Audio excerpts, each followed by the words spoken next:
tous, j'espère que vous allez bien. Je vous retrouve aujourd'hui pour une vidéo sur le code Sophia, écrit par Kayara, que j'ai découvert grâce à Lilou Massé dans une de ses interviews. Alors, j'ai adhéré tout de suite à l'interview. J'ai été bluffée par le parcours de Kayara. Voilà, j'ai surtout pris ce livre parce que c'était marqué qu'en fait, c'est une transmission vivante de la tribu des dragons de Sophia, qui a des codes d'activation. Et je suis arrivée aujourd'hui sur le code clé 6 et comment vous dire. Clairement, l'enfant intérieur, c'est une partie de soi à apaiser pour avancer dans sa vie d'adulte. J'ai fait des méditations pour apaiser l'enfant intérieur, et dans une des méditations, c'est que j'ai faite avec Jacques Ferber, je l'ai répété plusieurs fois, et je ne comprenais pas, c'est-à-dire que je suis restée au niveau mental.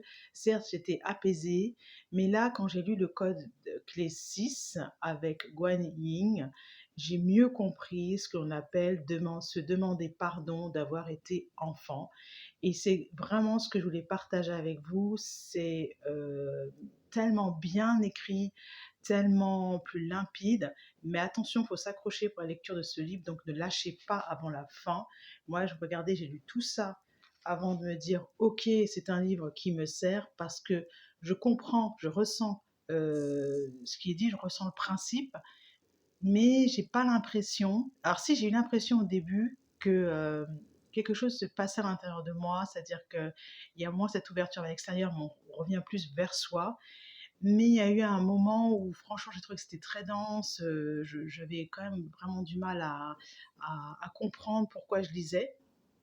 J'ai adoré l'histoire de Marie-Madeleine et Jésus, ça donne envie d'être amoureux, j'ai envie de dire. Ça donne vraiment, c'est super. Et Guan Ying, c'est celui qui est le plus apaisant, puisqu'on parle de l'enfant intérieur. Honnêtement, j'ai eu peur qu'il y ait des détails croustillants, etc. Parce que voilà, la violence faite aux enfants, enfin, pour moi, c'est juste, c'est très difficile à entendre. Voilà, et il me reste cette partie-là à lire. Là, je suis sur la fin, le code clé 7. Je vous encourage vraiment à lire ce livre pour comprendre. Enfin, moi, on a beau m'expliquer, je comprends mieux pour l'enfant intérieur. Voilà, c'est très, très, très, très bien fait. C'est vraiment un super livre.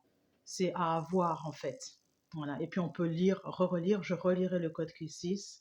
Je relirai aussi le passage avec Marie-Madeleine et Jésus, parce que je me suis arrêtée beaucoup de fois pour intégrer, pour faire une pause, parce que c'est très très dense. Voilà, je vous en dirai pas plus. Je vais m'arrêter là. Je remercie beaucoup Lilou Massé pour la découverte de ce livre, et puis surtout pour le courage de présenter ce genre de livre, parce que voilà, c'est quand même assez costaud, mais ça fait plaisir. À bientôt pour d'autres vidéos sur d'autres livres, parce que j'ai aussi lu d'autres. Je suis en train de lire un autre livre en même temps. Voilà, à bientôt.